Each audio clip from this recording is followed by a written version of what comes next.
meu Senhor, dá-me mais gratidão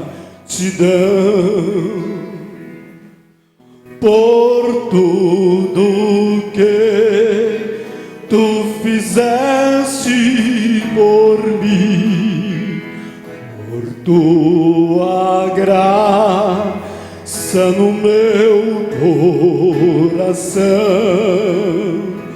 e liberdade de estar aos teus pés.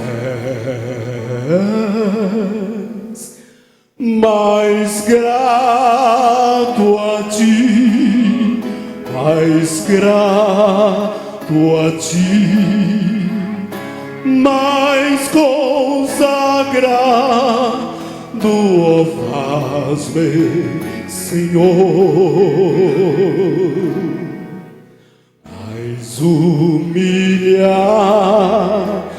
e cheio de amor, faz-me mais grato a ti, mais grato a ti.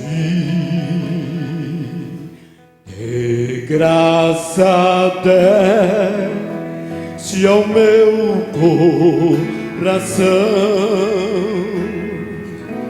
a santidade,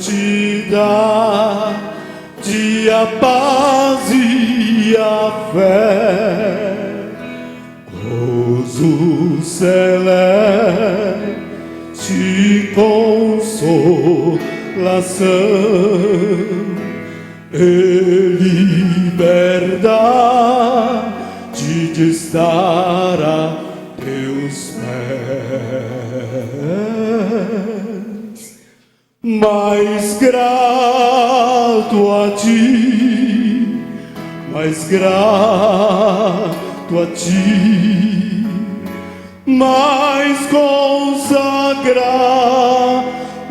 ó, faz-me, Senhor, mais humilhado e cheio de amor, faz-me mais grato a ti, mais grato a ti. The court raised it and said, you know what? Every person in this town hates you. Said they hate you for making that decision on that man. As pessoas fora do tribunal correram e disseram: você sabe de uma coisa? Cada pessoa nesta cidade te odiará. Disse: elas te odiarão por teres tomado aquela decisão com aqueles homens. And said, we'll all hate you. We'll never elect you again. Todos eles eram jogadores. E eles disseram: todos nós te odiaremos, nunca mais te elegeremos outra vez. Nunca haverá mais nenhum voto nosso para você. Gritando com ele enquanto ele descia a rua. E ele parou um momento. Disse: deixe-me dar uma palavra. Eu fiz exatamente o que era meu dever. O homem era culpado, não importa quem seja ele. Eu tive de acordo com a lei que sentenciá-lo, pois jurei que seria fiel à mesma. Disseram: você é odiado nesta cidade. Ele disse: mas em casa eu sou grandemente amado pelos meus.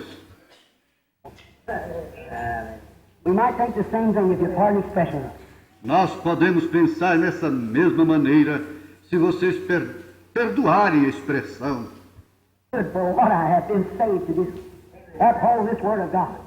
Tenho me firmado naquilo que me foi dado a fazer, sustentando esta palavra de Deus. The denominations hate me for the things that I say, but I'm greatly loved at this house among this people. Eu sei que as denominações me odeiam pelas coisas que eu digo, mas eu sou grandemente amado em casa entre seu povo. Oremos.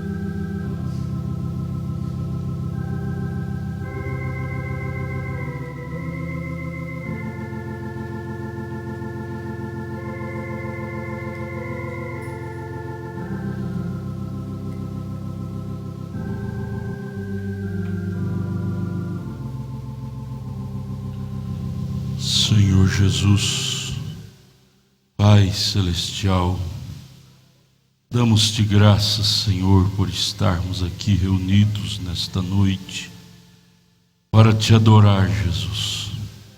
Já temos ouvido tantas verdades. Ó Deus, é tão bom estar aqui ouvindo a Tua palavra. Isto fortalece as nossas almas, fortalece o nosso espírito, nosso interior. Ajuda-nos, Senhor, ajuda-nos. Dá-nos um bom tempo em Sua presença nesta noite. Humildemente te pedimos, com o perdão de nossos pecados. Ajude-nos em nome de Jesus Cristo. Amém. Senhor Jesus, continue nos abençoando, irmãos. Tão bom estar aqui, ver vocês, o esforço que cada um fazem para vir à casa de Deus. Muito obrigado pelo esforço de cada um. Deus os abençoe, Deus recompense com as bênçãos dos céus a cada um de vocês. Nós vamos ficar de pé, vamos ler a Bíblia. Malaquias capítulo 4. Livro do profeta Malaquias, capítulo 4, versos 5 e 6. Versos 5 e 6. Deus possa falar nos nossos corações nesta noite. Obrigado, irmão Israel, pelo hino, muito bonito. Deus te abençoe. Hoje está conosco a minha neta, ela veio visitar o vovô, né? Deus abençoe. Malaquias capítulo 4, versos 5 e 6. É uma profecia. A Bíblia está repleta de profecias. E são profecias extraídas do âmago de Deus. Ou seja, profecias que teriam o seu cumprimento. Ele chegou a dizer em Mateus 24, 35, que passaria os céus e a terra, porém suas palavras, suas profecias, suas palavras, não haveria de passar. Aqui está uma delas, uma das profecias. Deus usava os profetas e eles abriam a sua boca e profetizavam de coisas que nem eles mesmos sabiam o que estavam falando. Acontecimentos que viriam 1.000 anos, 2.000 anos mais tarde, mas chegaria. Toda data tem o dia que ela vai cumprir, não é? Chega, toda data chega. Malaquias 4, 5, 6, está a profecia. Eis que eu vos envio o profeta Elias, antes que venha o grande e terrível do Senhor. Grande para os eleitos, terrível para os não eleitos que vão para o Hades. Aí vem o verso 6: e converterá o coração dos pais aos filhos. Isto se cumpriu com João Batista em Lucas 1,17. João converteu o coração dos pais ao filho, que é Jesus. E o coração dos filhos a seus pais. É o que está acontecendo agora. Nossos corações sendo convertido aos pais, os apóstolos, para que eu não venha e fira a terra com maldição. Jesus fale conosco e nos abençoe, no nome de Jesus Cristo, amém. Nosso abraço também a todos que estão na internet nos acompanhando. Pois bem, são escrituras, como vocês viram agora, acabaram de ver, para o futuro. Essa aqui mesmo foi escrita há 2000 anos atrás, mais de 2000 anos, pelo profeta Malaquias, o último profeta do Velho Testamento. Temos também Amós, capítulo 3, verso 7. Foi escrito também há mais de 2000 anos. Ele disse: certamente o Senhor Jeová não fará coisa alguma sem antes ter revelado aos seus servos, os profetas. Isso quer dizer que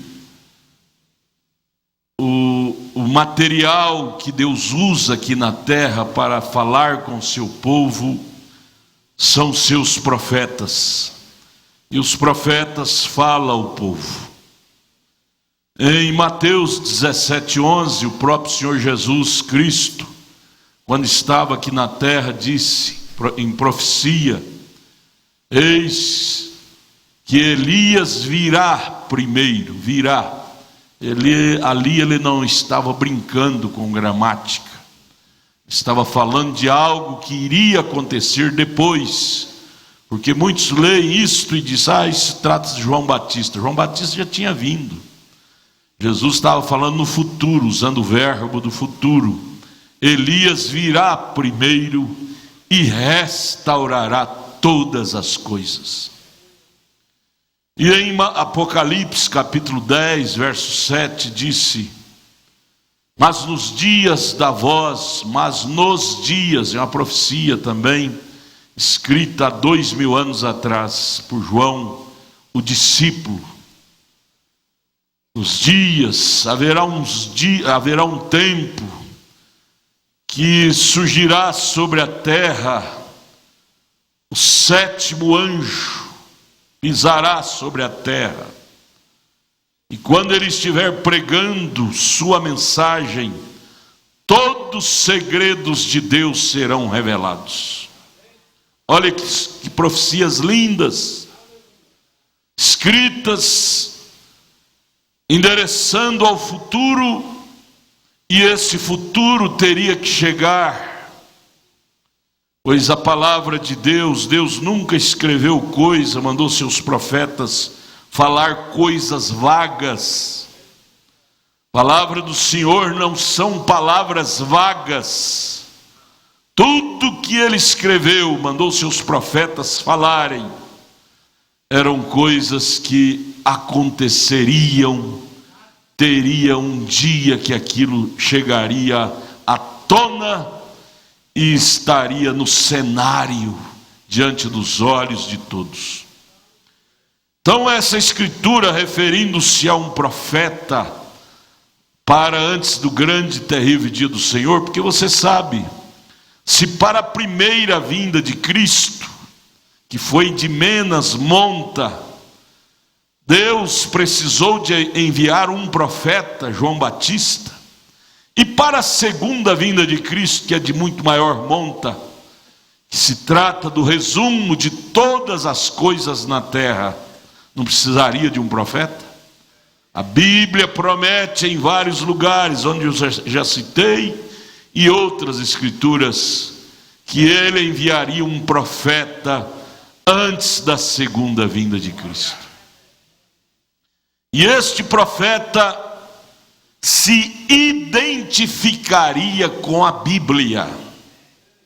Ele não poderia vir falando outro idioma, outro assunto que chocassem com a Bíblia, porque senão ele seria um falso. Qualquer lugar que você estiver, qualquer igreja, qualquer repartição, que você ouvir pregadores pregando coisas que chocam com esta Bíblia, não dê ouvido, porque um verdadeiro pregador, um verdadeiro profeta, tem que falar segundo os oráculos santos desta Bíblia. Esta Bíblia não é falsa. E até mesmo você ouvir pessoas hoje dizer o profeta disse isso ou o profeta diz aquilo, quando aquilo que a pessoa estiver dizendo choca com a Bíblia, pode estar seguro que o profeta não disse naquele sentido, naquela ordem que aquela pessoa interpretou. Ele não disse naquela ordem, ele disse diferente, em outra ordem, na ordem da Bíblia, porque senão ele seria falso. As pessoas com suas interpretações sempre quer fazer o profeta ser falso, mas ele não é um profeta de Deus. Ele fala segundo os oráculos santos de Deus. E é a maneira, é o canal de Deus falar com o homem. Deus usa o homem, profeta, para falar com o homem, que somos nós. Sem perca de tempo, eu quero tomar aqui algumas mensagens que este profeta pregou.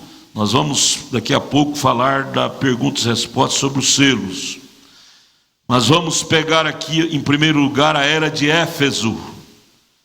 Ele pregou uma série de mensagens dentro de Apocalipse capítulo 1, capítulo 2, capítulo 3, que João viu na ilha de Pátimo, dentro daquela série de visões. Ele viu as 7 eras para o povo gentílico, que Deus dispensaria para nós, 7 períodos, oferecendo graça, oferecendo perdão para nós gentios, que até então éramos um povo idólatra, porque a palavra gentil quer dizer adoradores de ídolo. Nós viemos da raça de um dos filhos de Noé, que é Cão. Você sabe que dos 3 filhos de Noé que passaram dentro da arca sobre o dilúvio, vieram 3 raças. Os 3 filhos, Cão, Jafé e Sem. De Sem veio os judeus, de Cão veio os gentios, que somos nós, e Jafé os samaritanos. Então o profeta, na mensagem, pregando a mensagem à era de Éfeso, ele conta para nós como tudo começou. Como mais ou menos ele começou seu ministério. Deus o chamou e ele começou lendo a Bíblia e também lendo histórias verídicas de episódios dos filhos de Deus enquanto caminhavam aqui. A mensagem do profeta é baseada na história verídica, não história fictícia. Não, histórias verídicas da vida de Paulo, da vida dos apóstolos, da vida do próprio Senhor Jesus, da vida dos profetas. Ele procurava livros de historiadores confiáveis para ler. E isto fez da mensagem dele ser apoiada nesse tripé. A mensagem do profeta desta era, baseada na história, na Bíblia e sobretudo na revelação, que é o assim diz o Senhor. A mensagem era de Éfeso, parágrafo 2, ele diz: desde que esse estudo deveria ser o mais importante, ele falando do estudo que ele está começando aqui, estudo das 7 eras da igreja, do Apocalipse 1, 2 e 3. Então ele disse: esse estudo deveria ser o mais importante que eu já empreendi até esse tempo. Eu já preguei até esse tempo. Então ele diz: busquei a Deus por vários dias para encontrar a inspiração do Espírito Santo. Veja, não é coisa dele. Já podemos captar que isso não é coisa do humano. Nós temos a foto dele aqui. Essa foto não é para ser adorada. Isso aqui é por causa da coluna de fogo, o Logos de Deus fotografado sobre a cabeça dele. Isso foi investigado pelos melhores institutos dos Estados Unidos da América, pelo FBI, e provado ser a foto sobrenatural. Então ele diz: por vários dias estive orando para encontrar a inspiração do Espírito Santo. Somente então eu li as Escrituras, Apocalipse 1, 2 e 3, sobre as eras da igreja, e estudei profundamente a história da igreja, escritos por historiadores sinceros, escrito pelos historiadores mais imparciais que pude encontrar. Deus não falhou em responder minha oração, porque enquanto eu lia a palavra e a história, fui dirigido pelo Espírito Santo e vi desenvolver-se um plano que corre através dos séculos até o final. Este é o último dia, o plano da redenção. Através da história, da leitura da história e da Bíblia, ele pôde entender com mais clareza o plano da redenção. Aqui está um Deus imutável com modos imutáveis. O que ele fez no princípio, lá no início, imutável, sendo imutável, não muda, terá que continuar fazendo até que seja feito o último tempo. Ou seja, se lá no princípio ele disse para Adão e Eva e sustentou o que ele disse, ele continua sendo imutável, ou seja, continua sustentando o que ele disse até hoje para nós. Por isto que isto inspira segurança para nós, agarrar a palavra dele, de Jesus, e não soltá-la, porque esse é o Deus imutável. Ele não muda. Ele é o mesmo ontem, hoje, eternamente. Veja, nunca mudará.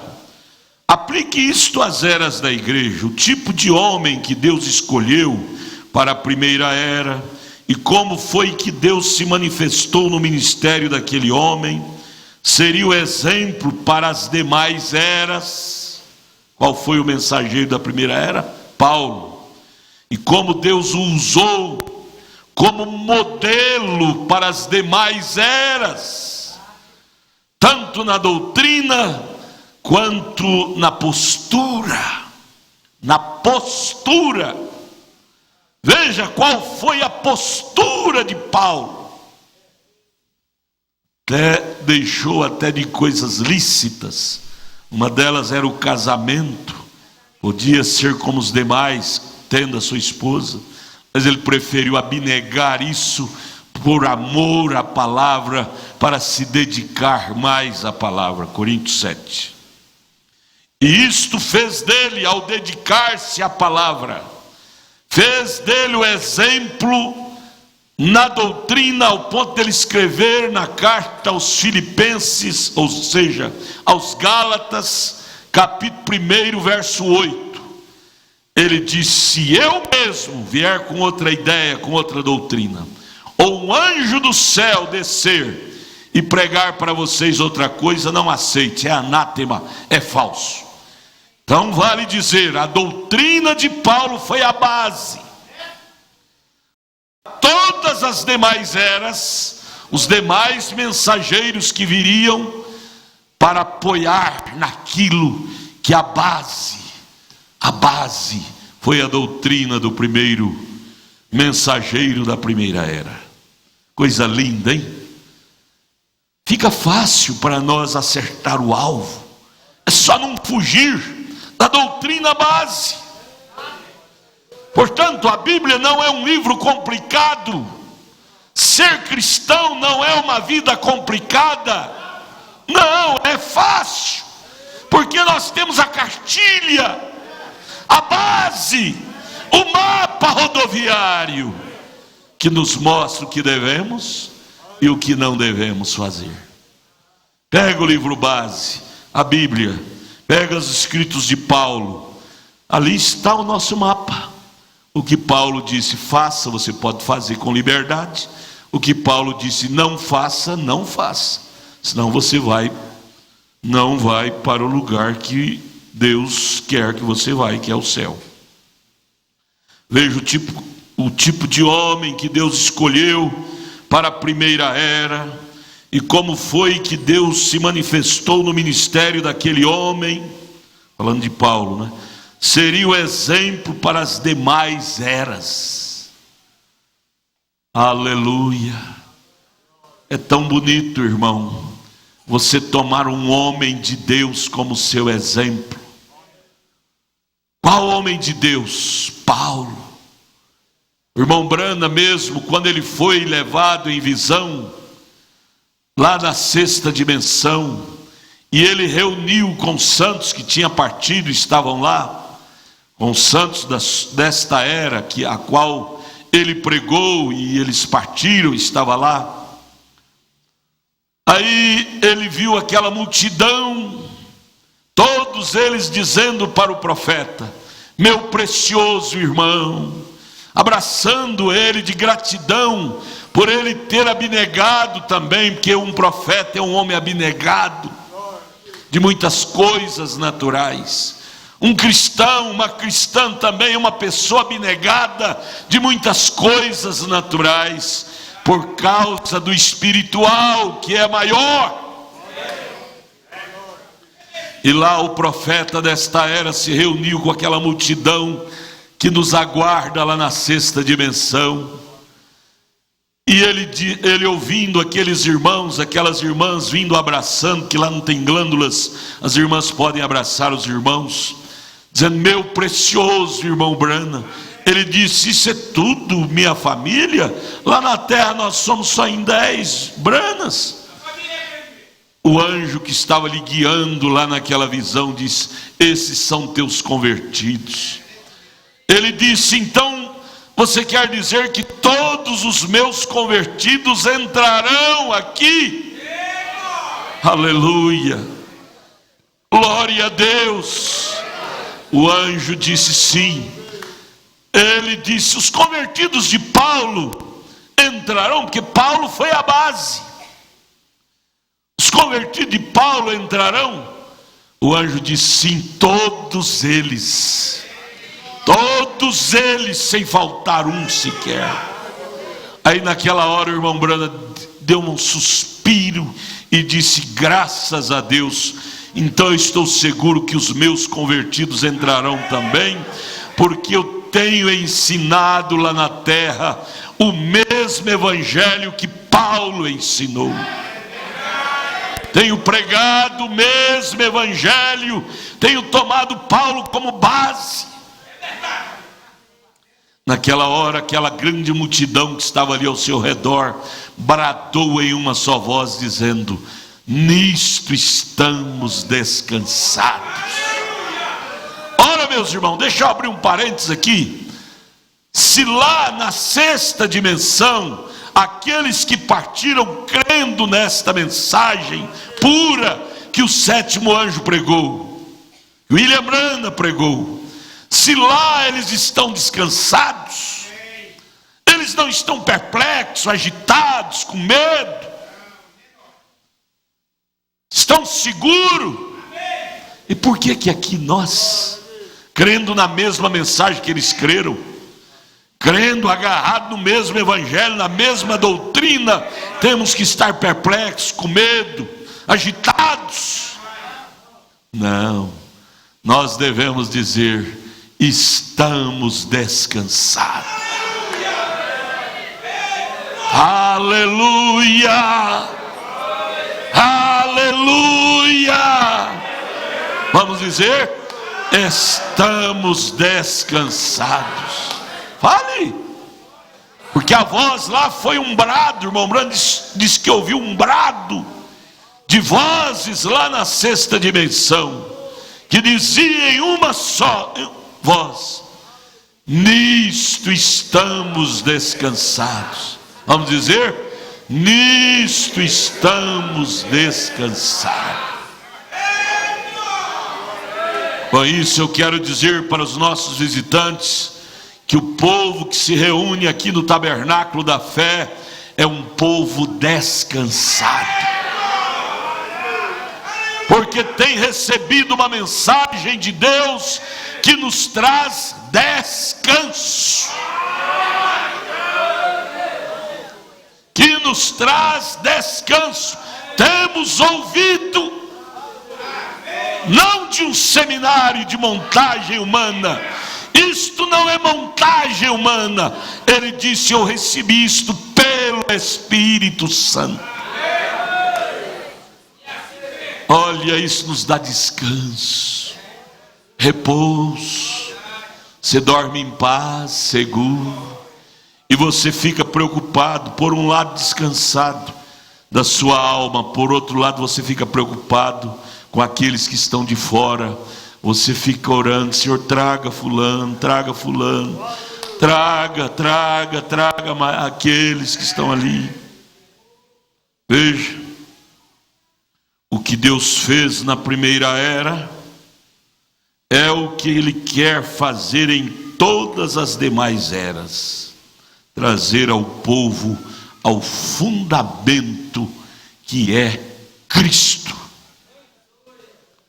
Fundamento não é um ensinamento teológico humano, não. Fundamento para o arrebatamento é Cristo. Cristo em vós, esperança da glória. Agora aqui no parágrafo 81 da mensagem à era de Éfeso, 81 e 82, muito bem. Agora, qual era o clímax espiritual da igreja? Igreja de Éfeso era uma igreja base, igreja modelo lá no início. Mas em Atos 20, Paulo profetizou lá com os atenienses, quando ele estava saindo ali. Ele disse: eu vos digo, que ele estava profetizando sua partida, ele sabia que ele ia partir logo. Ele disse: eu vos digo, Atos 20, que depois da minha partida entrarão lobos vorazes. Os dignatários, ele chamou os dignatários de lobos vorazes. Os nicolaítas, os dignatários, entrarão em vosso meio e roubarão esta fé que eu implantei em seus corações. E isto aconteceu também, que era profecia. Profecia, gente, profecia não falha, não falha. E a igreja então, após a morte de Paulo, ela começou a deixar o primeiro amor, começou a deixar de amar a palavra de Paulo, de amar a Bíblia. Começou a se envolver com os dignatários da época, com os intérpretes, com os hermeneutas, intérpretes, e deixar as bases que Paulo tinha estabelecido, a começar pelo batismo em nome de Jesus Cristo. E ela começou a batizar nos títulos, porque o grande dignatário chamado Constantino, imperador de Roma, infiltrou no meio da igreja trazendo essas doutrinas. E ela se curvou a isto, quase que em maioria, e fugiu da simplicidade. Paulo, como profeta, ele sabia que isto iria acontecer.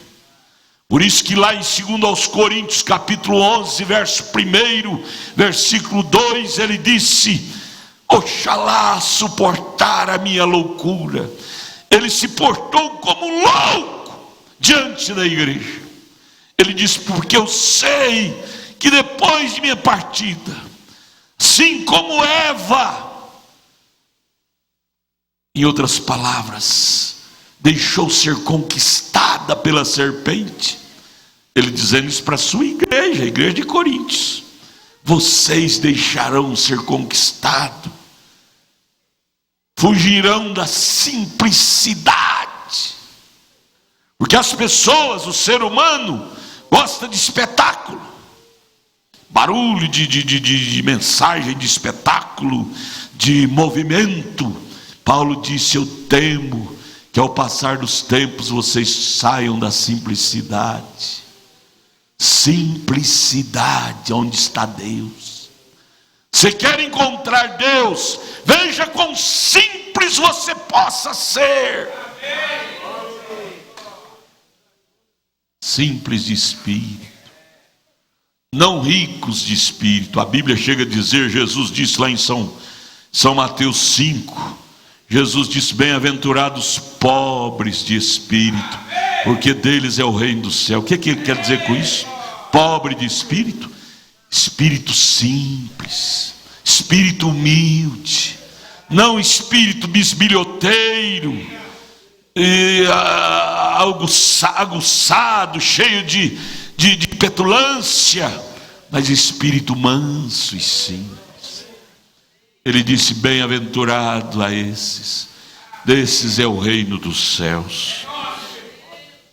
Mas a igreja lá, a primeira igreja de Éfeso, da era de Éfeso, está lá no quadro, começou a errar, deixando o primeiro amor. Deixando o primeiro amor, ela começou a esfriar na fé. Começou a deixar de amar a Bíblia, os escritos do homem base, mensageiro que era Paulo. Deixando o seu primeiro amor da palavra de Deus, foi-nos revelado como tendo caído da sua origem. Quando a igreja, no ano 325, depois da morte de Cristo, começou a deixar o primeiro amor, ou deixou, para o casamento com o Estado, a proposta do imperador romano, ela caiu de sua origem. A origem dela era celestial, então ela vendeu sua primogenitura, como fez Esaú, para a origem terreal. Passou então a ser uma igreja terrena, nominal, tradicional, e nunca saiu disto. Foi de mal a pior. Deixou a sua origem, que era Pentecostes. Pentecostes não se trata de dons carismáticos. Pentecostes se trata de Cristo em você. Dons carismáticos são acessórios, são presente. A palavra dom quer dizer presente. Em inglês, claro, isto quer dizer que esta igreja estava em perigo de ser despojada da liderança do Espírito Santo, o controle do Espírito. Foi isto mesmo que aconteceu depois que Moisés conduziu Israel para fora do Egito. O plano de Deus era conduzi-los pela coluna de fogo. Essa mesma coluna de fogo guiou o povo de Israel por muito tempo. Elocução profética, milagres e sinais e as maravilhas dadas por Deus, isto era para ser executado por homens selecionados por Deus e ordenados por Deus e equipados por Deus. enviados por Deus com todo o acampamento sendo dominado pelo Espírito Santo. Todo o acampamento de Israel era para ser dominado pelo Espírito Santo, do início, no meio e até o fim da jornada. E o importante não é só começar. Muitos lá só começaram, saíram do Egito, mas pereceram no meio da estrada, no deserto. Senhor, livra-nos disto. Livra-nos disto, Senhor, de perecer no meio da estrada.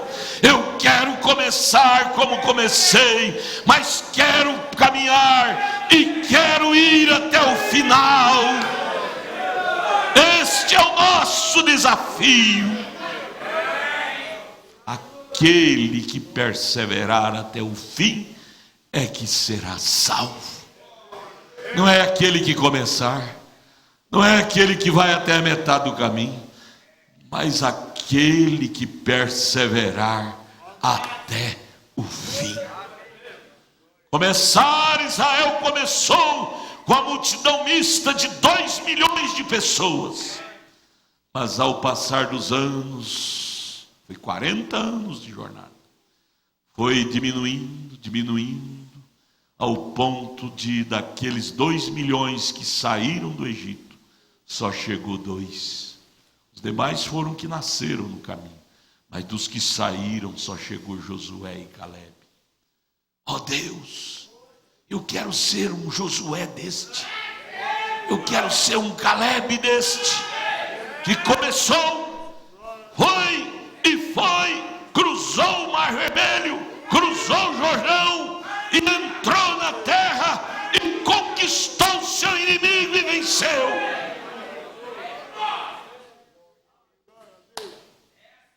Veja, eles rebelaram, povo de Israel, e quiseram estabelecimento de regras.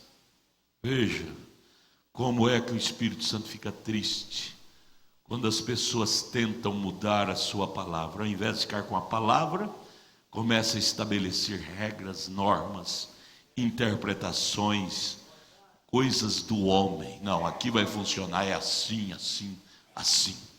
Por que falam isso? Porque o homem se torna chefe.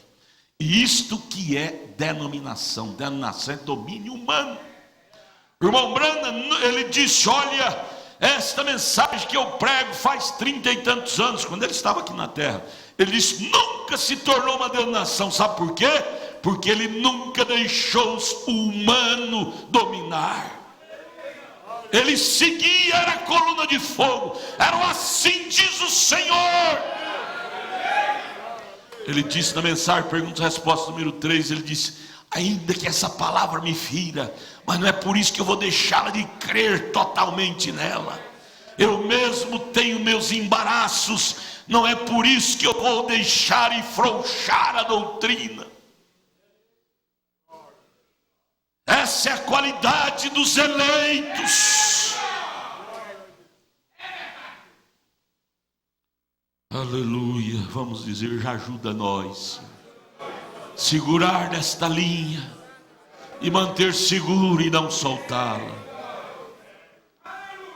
Foi isto mesmo que aconteceu. Veja, começar estabelecimento de regras, credos, pelos quais começaram a pautarem. No ano 325 depois de Cristo, santolatria, Maria mediadora entre Deus e os homens, batismo nos títulos, trindade, dividindo Deus em 3 pessoas distintas. Tudo isto fez o Espírito Santo sair da igreja. Depois eles quiseram um rei, como Israel, né? Antes estava concentrado tudo em Samuel, rei, sacerdote, profeta, os 3 ofícios, como está em Jesus, Pai, Filho e Espírito Santo. Mas no ano 325, eles quiseram fazer igual Israel fez, dividir os atributos em 3 pessoas distintas. Não, Vamos dividir. Lá em Israel eles dividiram um rei separado, um profeta separado, um sacerdote separado. Vamos dividir um pai, um filho e um Espírito Santo separado. Isso veio de Roma. Por isso que a história nessas horas ajuda, porque você descobre pela história. Jamais o irmão Brana descobriria isto só pela Bíblia. Por isso que o Espírito Santo de Deus dirigiu ele a ter esse tripé: Bíblia, história e, sobretudo, revelação. Só pela Bíblia ele não descobriria a história da igreja, e onde ela caiu, onde ela fracassou. Ele precisava da história verídica, e Deus, através do Espírito Santo, o guiou para ele conhecer a história, ver aonde a igreja falhou, para ele chamar de volta e dizer: olha, ela falhou ali, não caia nisto. Ela falhou lá no ano 325 depois de Cristo, ao crer em uma trindade. Não caia nesse conto, isto é falso. Ele, como profeta restaurador, tinha que apontar o dedo onde a igreja caiu. Senão ele não seria um profeta restaurador, ele seria um conservador, como os reformadores foram. Você sabe que todos os reformadores concordaram com o que aconteceu no ano 325 no concílio de Nicéia. Lutero, Wesley, foi um trovão, mas em parte eles eram trinitarianos. Mas um restaurador não podia ficar calado, ele tinha que abrir a boca. E para isso ele tinha que ter conhecimento de causa, e a Bíblia não dava margem para isso. Ele teve que buscar na história. Oh, graças a Deus, o Espírito Santo dirigiu para descobrir o rasto da serpente, o rasto de Deus e o rasto da serpente. E ele passou tudo isso para nós. Nós somos um povo muito iluminado, gente. Nós somos um povo muito bem ensinado, e que Deus tenha misericórdia de mim e de nós, para não fugir desses princípios, porque fugir disto é morte, como aconteceu morte para Israel e para a igreja. Veja, e aí começaram a estabelecer regras, credos pelos quais se pautaram. Depois eles quiseram um rei, depois eles quiseram ser exatamente como o mundo, e se enveredaram pela apostasia completa e pelo esquecimento. Foi assim que começou a primeira dispensação da igreja, e foi assim que Israel também aconteceu com eles, e é assim que está acontecendo com a última era. Foi piorando cada vez mais, até que o Espírito Santo foi completamente rejeitado, e Deus teve de destruir o povo. Não é o Espírito Santo que deixou eles, eles é que deixaram o Espírito Santo. Deus nunca deixa o homem, gente. O homem é que deixa Deus. Desde Adão, lá no Éden, Deus é que estava atrás das moitas: Adão, Adão, onde tu estás? Nós usamos aquela frase, mas é errado, que o Espírito Santo sai de você e bate asas e vai embora. Não, o Espírito Santo não sai de ninguém, é você que o expulsa. É nós é que o expulsamos através de nossos credos, nossos dogmas, nossas maneiras carnais. Mas o Espírito Santo não quer sair. Mas só que ele é obediente. Quando você manda ele embora, ele vai. Como é que nós mandamos ele embora? Através de nossos credos e nossos dogmazinhos que criamos dentro de nós. Cada um, quando deixa de ser sensível ao Espírito Santo, começa a criar seu próprio dogma. Dogma é maneira de crer. Aí eu creio assim. O pastor está falando assim, mas eu não creio assim não. Eu creio assim. É um dogma, uma maneira. E é assim que nós expulsamos a Deus de nós. Que Deus nos livre disto, amados irmãos. Vê você como foi o começo na primeira igreja. Foi chamada Atos do Espírito Santo dos Apóstolos. Logo chegou a ser uma doutrina, chegou a ser a norma e regra inflexível da falsa vinha dentro dela. Finalmente dominou e Deus foi lançado de um lado. Não é Deus que saiu, não, é ela que lançou Deus de um lado e preferiu a Mamon do que a Deus. E a Bíblia diz, Jesus disse, você não pode servir a dois senhores. Não, ou você vai servir ao mundo, que é Mamon, o diabo, ou você vai servir a Deus. Não, o Espírito Santo não sai assim como nós aprendemos de menino, através de Roma, que lá é coisa, dogma de Roma que nós trazemos. Irmão, cuidado, senão o Espírito Santo bate asa, ele é uma pombinha sensível. Às vezes até o profeta falou isso por força de expressão, mas aqui ele corrige, em várias mensagens ele corrige isto. Quem deixa ele, quem manda ele embora somos nós, por não sermos humildes. Foi a igreja de Éfeso que mandou ele embora, quando ela casou com o Estado, com Constantino, com doutrinas erradas. Por isso que doutrina mata. É preferível deitar com um pinguço, com um cachaceiro, babando, do que deitar com alguém que tem doutrina errada. O cachaceiro tem problema do baixo, ele não tem problema do alto. Ele não vai te contaminar com doutrina. O irmão Brana tinha um cunhado dele que era cachaceiro. Às vezes ele trazia, ficava com dó, trazia, deitava na cama dele, no sofá dele, mas ele não fazia isso de jeito nenhum com quem trazia doutrina errada. Finalmente dominou o mal e Deus foi lançado a um lado. Começou tão pequeno, você sabe, assim como as coisas boas começam pequeno, as coisas ruins também começam pequeno. Você, para ver um gens de um elefante, você tem que olhar por uma lente de aumento. Mas depois, quando nasce, você não precisa mais de lente de aumento. O elefante é um monstrengo. Assim é o mal. Começa de uma forma que você nem sente. De uma forma assim que você diz, não, o que faz mal, não tem problema. O irmão Brana conta daquele homem, a mensagem sexto selo. Hoje eu estava andando na esteira, ouvindo a mensagem de demonologia, ele falando da mesma coisa. Aquele pregador que chegou na cidade e pegou uma irmãzinha que já tinha casado 4 vezes e andando com ela no carro, só os dois, para lá e para cá. O irmão Brana disse, irmão, quando tiver um tempo, eu quero falar contigo. Ele disse, agora mesmo, irmão Brana. Ele disse, olha, eu não duvido que o senhor é um santo, mas essa irmã já casou 4 vezes, e as pessoas que te veem vão te julgar mal. Faça isso não. O senhor vai desenvolver um mau testemunho fazendo assim, andando sozinho com esta irmã.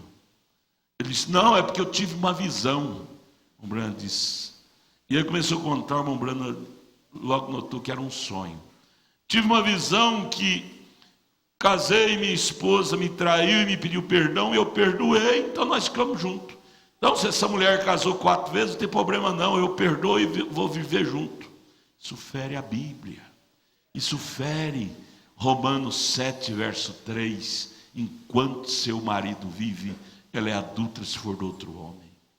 Tudo que fere esta Bíblia a meu respeito, ou a respeito de quem quer que seja. Foi por isso que o irmão Brana disse, ainda que me fira, mas que seja Deus verdadeiro e todo homem mentiroso. Porque o que nós queremos, irmãos, é ir para o céu. Nós não queremos ficar aqui na terra, na grande tribulação. Nós queremos conservar. Uma coisa é começar e outra coisa é conservar nossas vidas em ordem para o nosso arrebatamento. Começar e conservar em ordem com a Bíblia. Como seres humanos, a gente treme todinho diante disso, porque esta é a palavra pura de Deus. E você começou tão pequeno a coisa, tão quietamente, tão pacificamente, parecia ser algo bom. algo puro, porque Constantino, até então, ele matava os cristãos. Ele disse: nós não vamos matar mais os cristãos, não, vamos fazer um pacto. Agora, em vez de vocês crerem um Deus só, una conosco os católicos, que cremos em mais de um, e nós tiramos essa penca de Deus, vamos deixar só 3: o Pai, o Filho e o Espírito Santo, que até então existiam muitos deuses. Na mitologia grega, você pode ver lá, tem muitos deuses, tem a Diana, tem tantos, isso veio lá da Grécia. Mas começou parece que inofensível. Veja como o pecado entra de uma forma tão inofensiva aos olhos humanos. Mas se você tiver mente espiritual, você capta. É necessário ter a mente de Cristo para captar tanto a palavra dele quanto a palavra de Satanás quando vem no Éden. Você tem que saber que nós estamos no Éden de Satanás. Satanás está solto e ele está lançando suas teses 24 horas por dia, suas oferendas. Lá ele desceu no Éden de Deus e derrubou a Eva e Adão. E agora aqui nós nascemos no Éden de Satanás. Quando nós nascemos, isso que já tinha se tornado um Éden, porém de Satanás. Mas Deus quis que nós nascêssemos nisso, para provar para o diabo que Deus pode nos conservar com a palavra.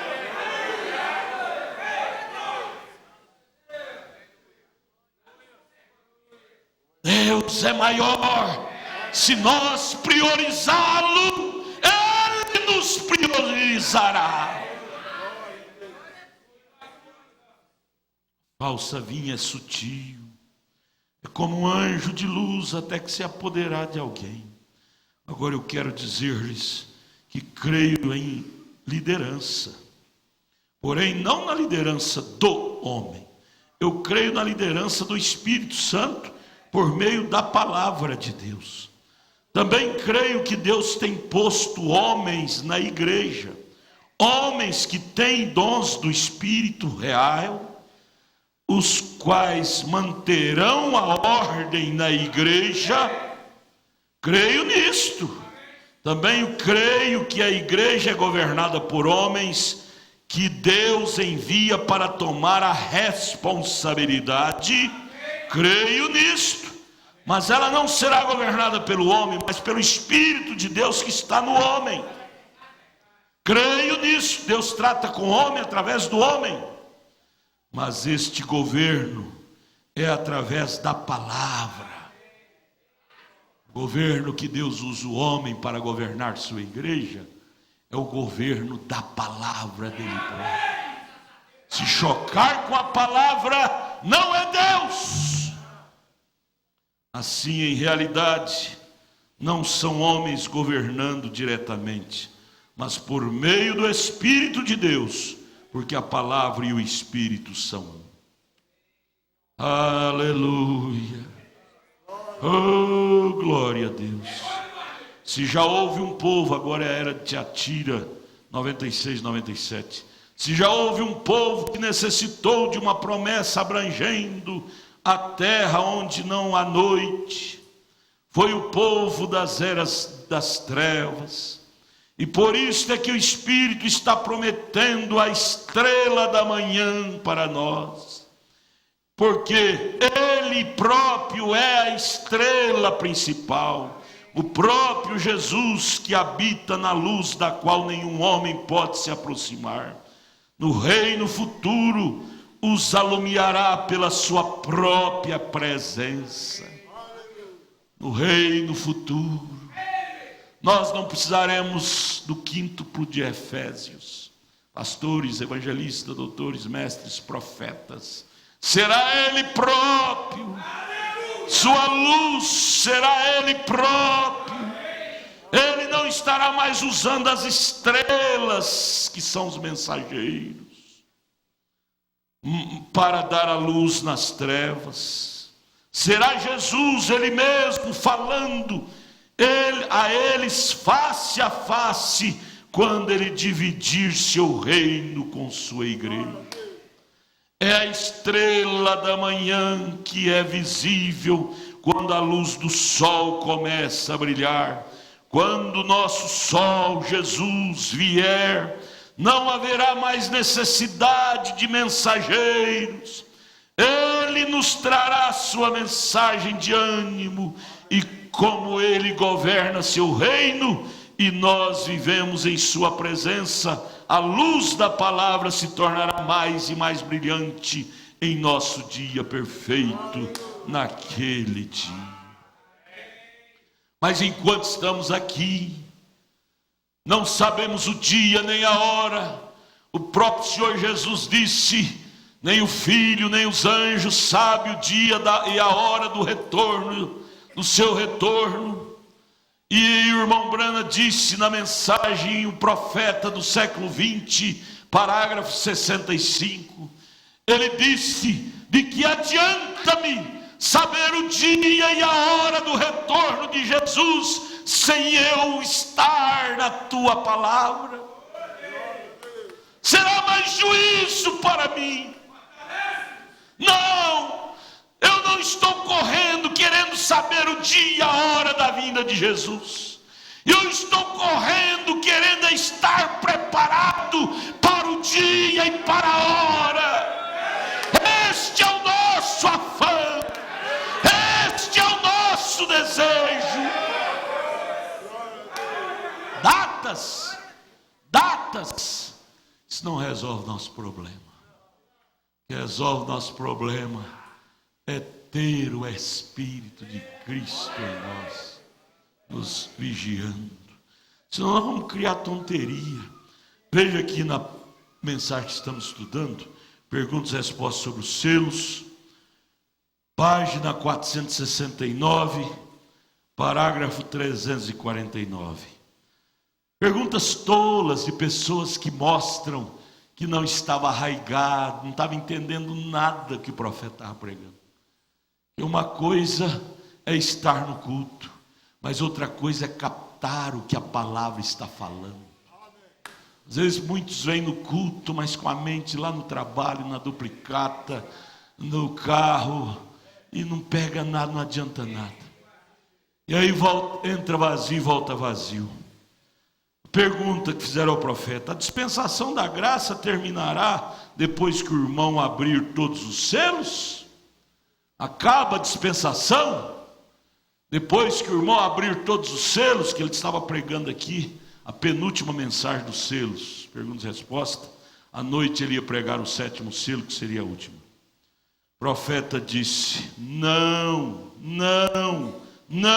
amigos, não ponha isto na mente. Vejam, somente sigam adiante, colhe as batatas, vão à igreja, adiante.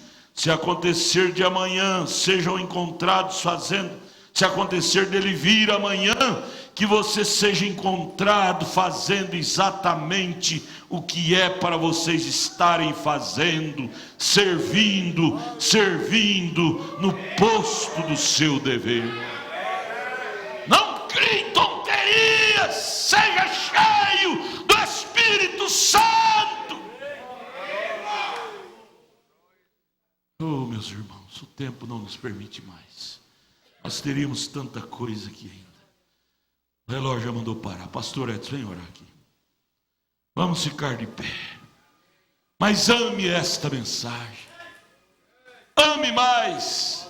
Não faça como os crentes da primeira era, da era de Éfeso, que começou a namorar com o mundo e começou a virar as costas para a palavra. E o amor começou a esfriar. E eles já não eram espirituais como eram no princípio. Porque o apóstolo, o guia, tinha morrido. Paulo tinha morrido. Nosso mensageiro morreu em 1965. Mas a mensagem que ele deixou continua viva para nós. Glória! Obrigado, Jesus, por não deixar essa mensagem morrer para paz. Você vai lá em Jeffersonville, você irá no cemitério, ali você verá os restos mortais de William Branham. Mas vem aqui, leia as mensagens dele. Aqui não é restos mortais, aqui é a coisa viva que ele deixou. Esta Bíblia não é morta aqui, esta Bíblia é viva. Por favor, minha gente, não deixe essa Bíblia morrer, não deixe esta mensagem morrer.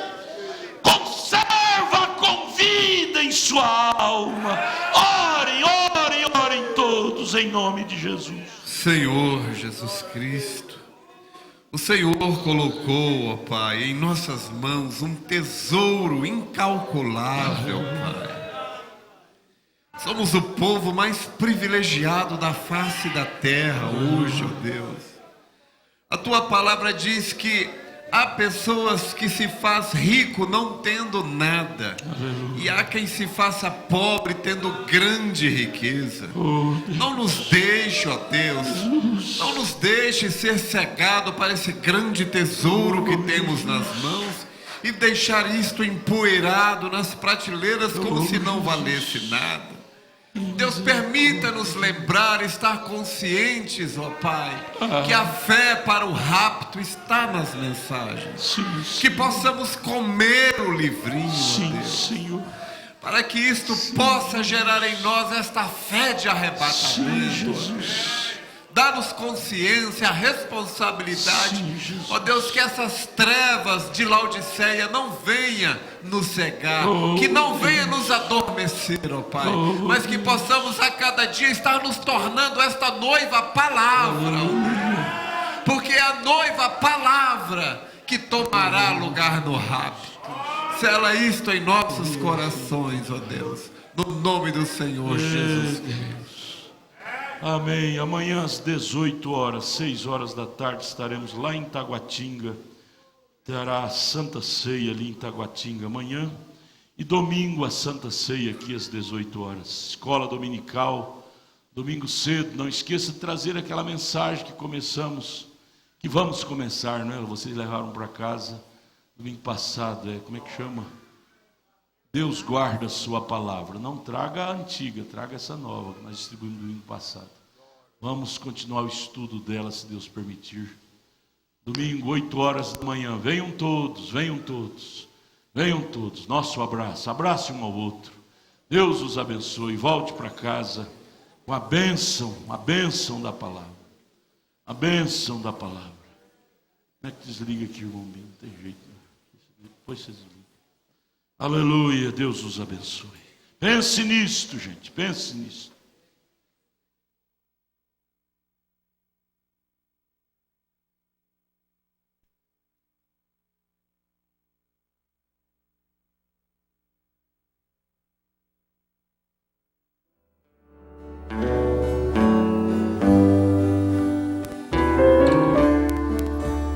Eu parei pra pensar. Que emoção vou sentir vendo Cristo voltar pra nos buscar. Que alegria será nossos olhos se cruzarem e a mim sua mão. Que prazer será sua face contemplar. Que emoção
Jesus.